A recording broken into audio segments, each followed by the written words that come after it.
The smell of bleach and baby powder hung thick in the small, crumbling house. Leah Summers wiped sweat from her forehead as she scrubbed the kitchen floor, careful not to wake the screaming baby upstairs. She could still hear Janice's shrill voice ringing in her ears from this morning.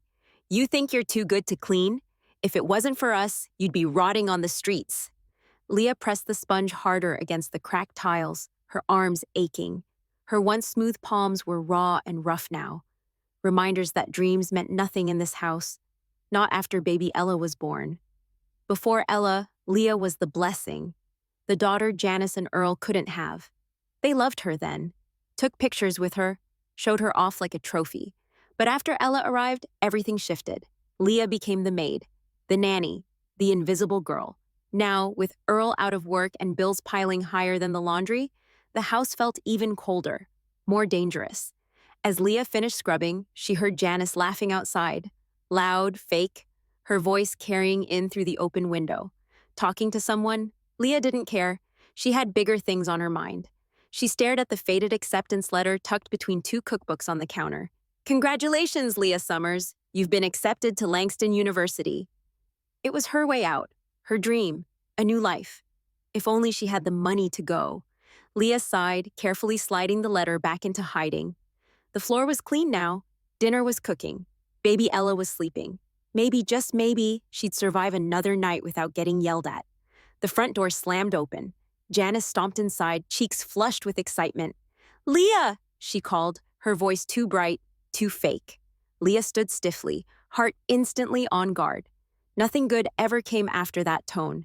Janice beamed at her like a snake charming prey. "I've got some good news," she sang. "Real good news for you, girl." Leah swallowed hard. Something in her gut twisted, warning her to run. "You're getting married," Janice announced, clapping her hands. Leah blinked. "What?" Janice grinned wider. "To Mr. Jenkins. You remember him, right? Good man, hardworking, got his own farm." Leah's stomach dropped to the floor.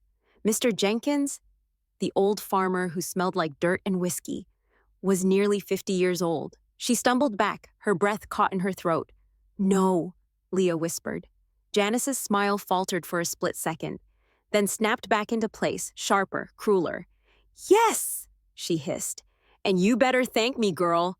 Man's willing to marry a used-up thing like you and save this family." Tears blurred Leah's vision. "I'm not doing it," she said, shaking her head desperately. Janice's face hardened. "You owe us," she spat.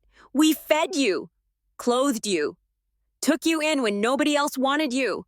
Leah turned and ran, not thinking, just moving, up the stairs, into the tiny room she shared with baby Ella. She locked the door and slid down against it, sobbing silently. Marriage? To a man old enough to be her father? This wasn't a home. It was a prison. "Tonight I would find a way to escape, no matter the cost," she said. The house creaked and moaned under the weight of nightfall.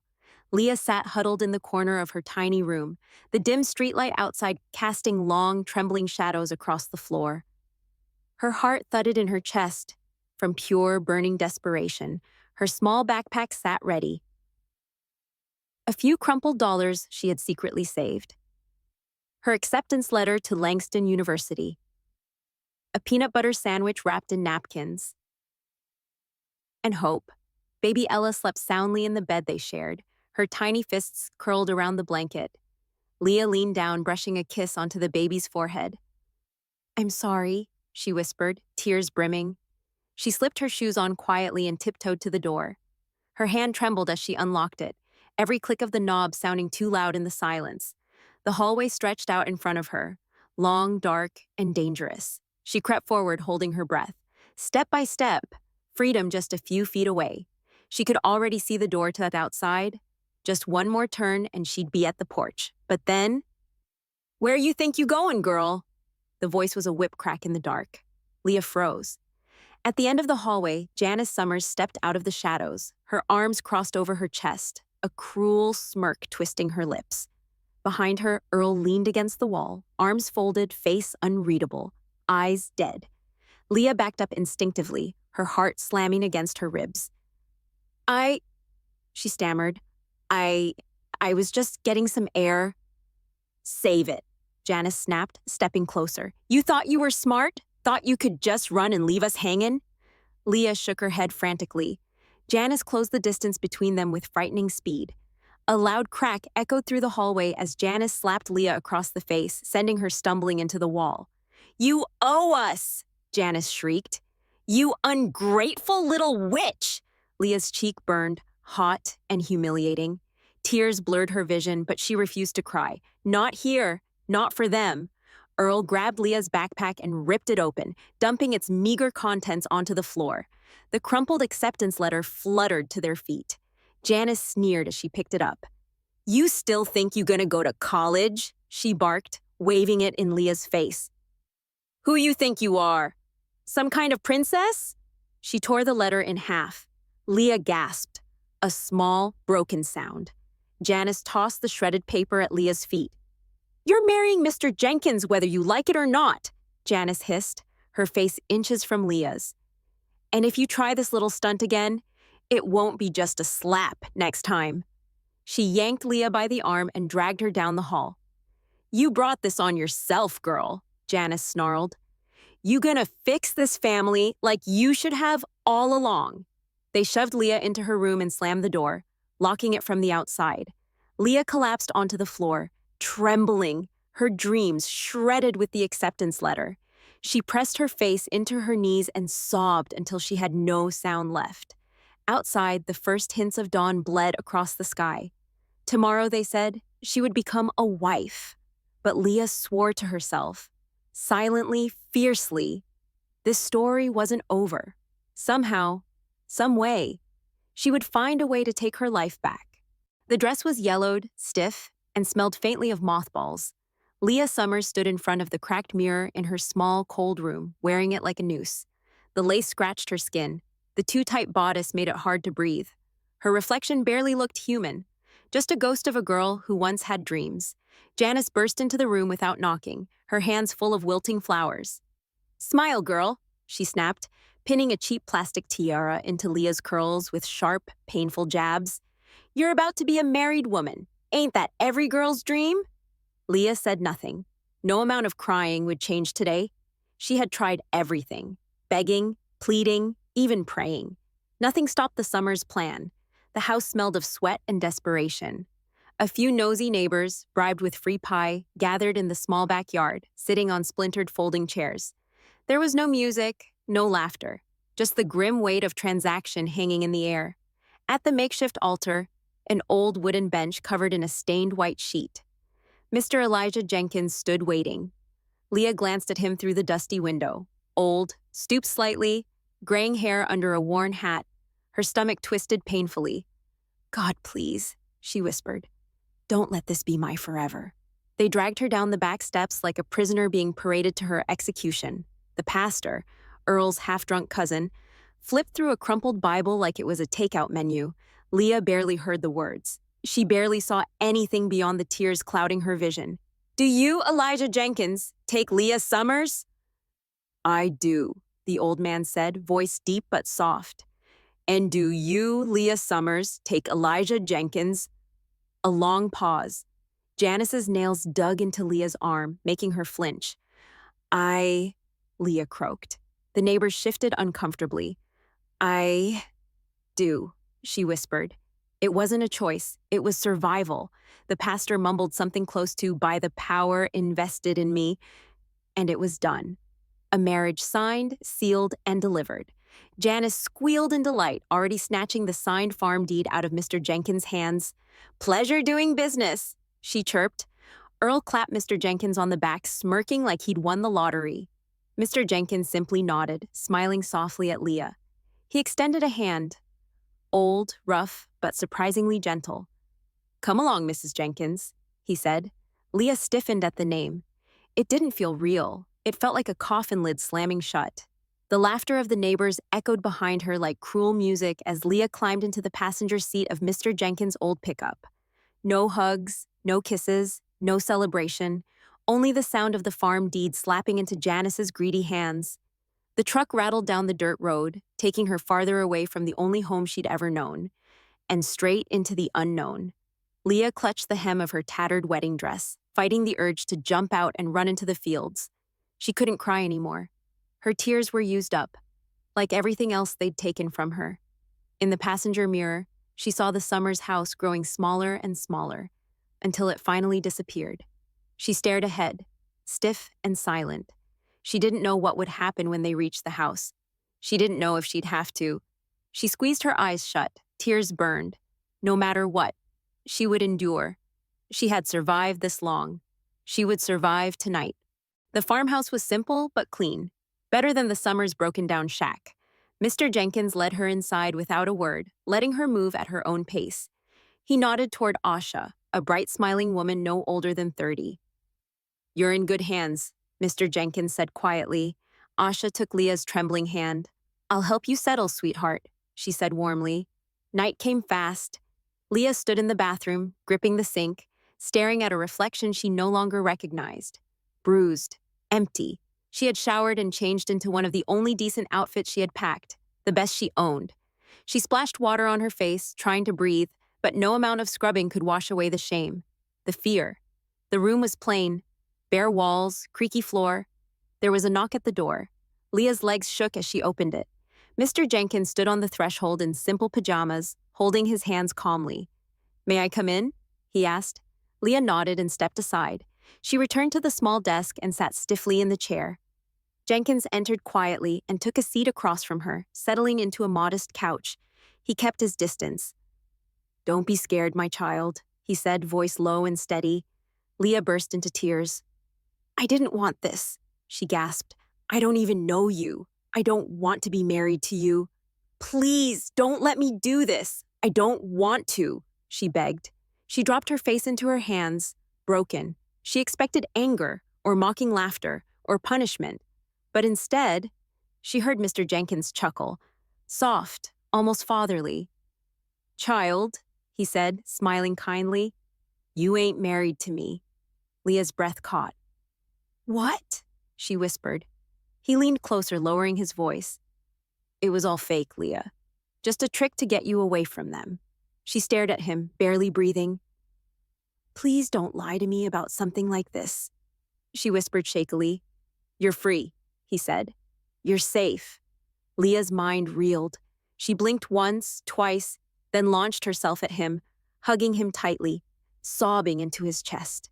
Leah's tears soaked into Mr. Jenkins's shirt as he gently held her. No pressure, no expectations, just patience. She pulled back slightly, sniffling, confused. "But why?" she whispered. "Why would you save me? You don't even know me." Mr. Jenkins smiled, sadness flickering behind his warm brown eyes. "Maybe you don't remember," he said slowly, "but I remember you clear as day." He gestured for her to sit properly beside him, like he had a story to tell, a heavy one. "When I first came to that village, I was a nobody," he said. "Lost my wife to sickness, lost my job when the factory shut down, lost everything I thought made me a man." Leah listened, wide-eyed. "I lived under that old oak tree by the bus stop. Had nothing but a blanket and a plastic cup I used to beg for change." He chuckled dryly. "Most folks wouldn't even look at me. They'd cross the street like I was disease." He turned to look her full in the face. "But not you." Leah's breath hitched. "You were just a little thing. 6, 7, walking to school with a backpack bigger than you. And every morning you said, 'Good morning, mister,' like I was somebody." He smiled, his voice cracking. "Every afternoon, you'd sneak out half your sandwich or a cookie or whatever you could hide from your mama. And you gave it to me." Tears welled in Leah's eyes. "I didn't have anything, child. Nothing but shame and hunger," he said softly. "And every time you handed me that little bit of food, you handed me hope, too." He leaned back, his voice thick with emotion. "You reminded me I wasn't invisible, that I could still matter to somebody." Leah wiped her eyes with the back of her hand, overcome with emotion. "I got a job not long after, working a farm outside town. Saved up, worked my fingers bloody, until I bought my own land. And every day I told myself, if I ever got the chance to matter again, I wouldn't waste it." Mr. Jenkins looked away for a second, gathering himself. I promised myself, the day I had enough to help somebody the way you helped me, I would. He turned back, his eyes shining. And when your mama came sniffing round, trying to sell you off for a piece of dirt, I saw my chance. He smiled gently. I couldn't save my wife. I couldn't save myself back then, but I could save you. Silence filled the room. But it wasn't heavy anymore. It was holy. Leah pressed a trembling hand over her mouth. All these years, she thought no one saw her, that her kindness was forgotten, but it had saved a life. And now that life had saved hers in return. Her kindness, the tiny kindness she gave without thinking, had planted a seed that grew into her salvation. Mr. Jenkins stood slowly. I got a room ready for you, child. Your own room. Your own life. This is your key, he said, handing her a silver key. You can call it the key to your future, and it's all yours. He smiled at her, a real proud smile. You ain't nobody's servant anymore, Leah. You're free now. He paused in the doorway. And tomorrow morning, we start building your real life. He smiled gently. One you choose for yourself. Then he left, quietly closing the door behind him. Leah sat on the couch, heart cracked open wide, drowning in gratitude, disbelief, and hope all at once.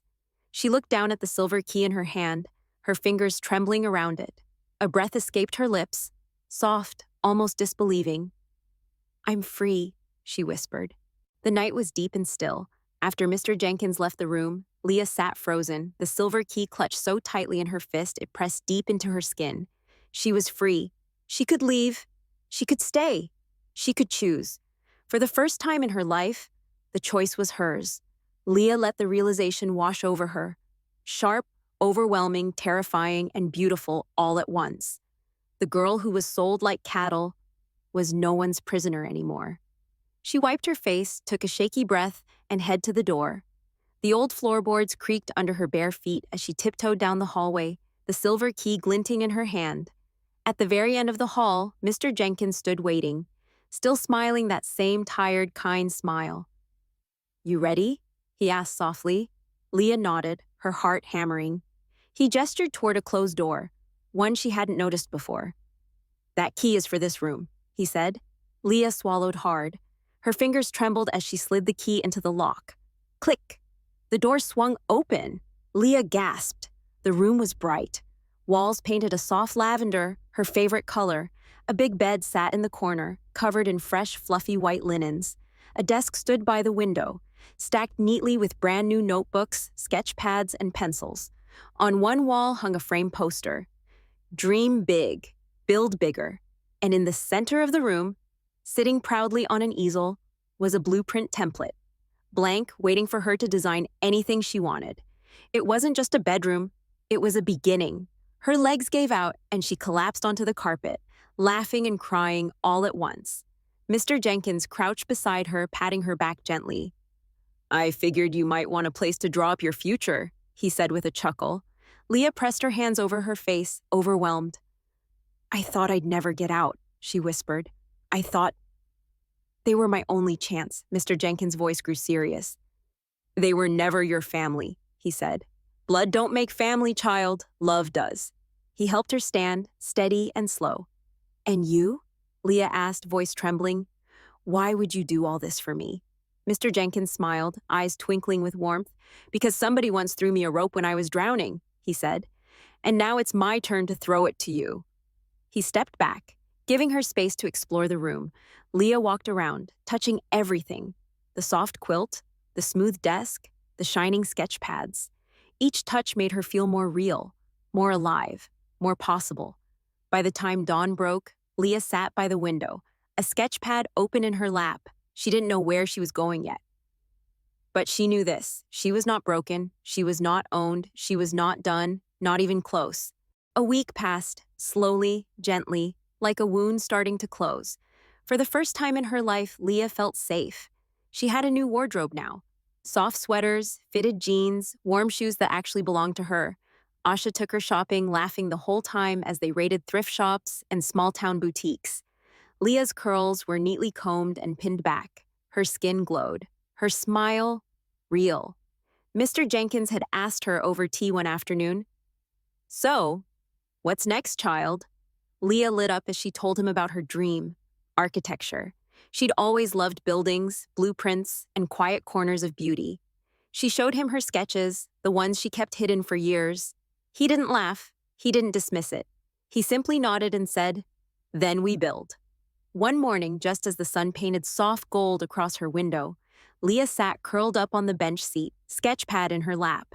Her pencil danced, shaping the dream that lived inside her.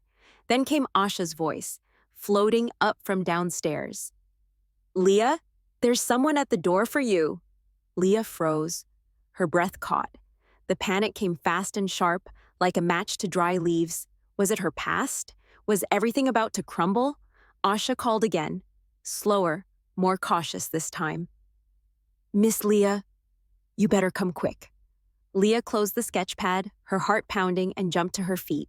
She threw on jeans and a hoodie, yanking her hair into a quick bun, and rushed down the stairs barefoot. The farmhouse, once a cage in her imagination, had grown into a sanctuary. And now, something was at the gate. Asha stood in front of the screen door, blocking it with her body. Her posture was stiff, protective. On the other side stood a young man, early 20s, jeans, black hoodie, baseball cap pulled low. He didn't look threatening, exactly, but his eyes, they were sharp, alert. Leah had seen eyes like that before, the kind that scanned a room, not for safety, but for leverage. "You Leah Summers?" he asked, voice low and casual. She stepped closer, cautious. "Who's asking?" The boy pulled something from inside his jacket. An envelope, thick, official, sealed with a stamp she didn't recognize. "My boss sent me," he said. "He heard what happened to you. He's got a proposition." Asha's hand brushed against Leah's arm, a silent warning. Leah kept her voice calm. "What kind of proposition?" The boy smirked. "The kind that gets you out of here, for good. College, housing, a fresh start, all expenses paid." Leah blinked. Too good. Way too good. Her fingers twitched to grab the letter, to rip it open, to believe it. But the voice in her gut, the one she'd learned to trust, whispered, "Wait." She narrowed her eyes. "Why would he help me?" The boy shrugged. "Guess he sees potential." Behind her, Mr. Jenkins appeared at the base of the stairs. He said nothing, just watched, quiet and steady, like a mountain. Leah looked down at her hands, still faint bruises, still the little silver key tucked into her pocket. She thought of the little girl she used to be, of the sandwich she gave to a stranger, of the blueprint waiting in her room. She lifted her chin. "I'll think about it," she said, firm. The boy smirked. "You don't got long. Clock's ticking." And just like that, he turned and disappeared down the dusty road. Leah stared at the envelope in her hands. She turned to Mr. Jenkins. He nodded slowly.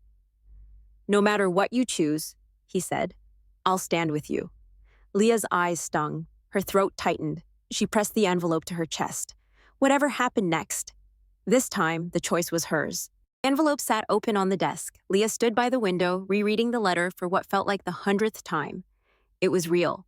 Langston University, full scholarship, housing, a fresh start. Everything she thought was out of reach was now hers. Her hand rested on the silver key in her pocket. A reminder of how far she'd come, of the choice that was finally hers to make. And she had made it. She was leaving for college. Meanwhile, word had spread, not just through town, but somehow all the way back to the crooked little house in her old village. The Summers were not pleased. The story twisted fast. Mr. Jenkins had never married Leah. He hadn't even signed the marriage papers. But the Summers were too busy celebrating the farm deed to check. They now found out that Mr. Jenkins gave Leah a future, not a husband. And according to Janice, that was too much for Leah to deserve. People gossiped. Janice exploded. She thinks she's smart? Thinks she can lie her way out? But it wasn't a lie. It was a rescue. That morning, Asha helped Leah fold her new clothes into a small suitcase. Mr. Jenkins brewed coffee, extra strong, the way Leah liked it now. No one rushed her, no one pushed. They just helped. At the front porch, she turned for one last look at the farmhouse, the place that had become her home, the place that had healed her. "Thank you," she whispered into the morning air. Mr. Jenkins carried her bag to the truck while Asha pulled her into a tight hug. "You know where to find us," Asha said, smiling through tears. Leah climbed into the passenger seat, and they drove off. They had barely gone a mile when Mr. Jenkins slowed the truck. A figure stood in the middle of the road, arms crossed, fury radiating off her like heat. Janice, waiting. Janice's fist pounded on the truck hood so hard, Leah thought she might dent it. "You think you're better than us?" Janice screamed, voice cracked and wild. "You ain't nothing without us. We gave you everything." Mr. Jenkins stayed still behind the wheel, knuckles white against the steering wheel, waiting, watching Leah through the corner of his eye. The choice was hers.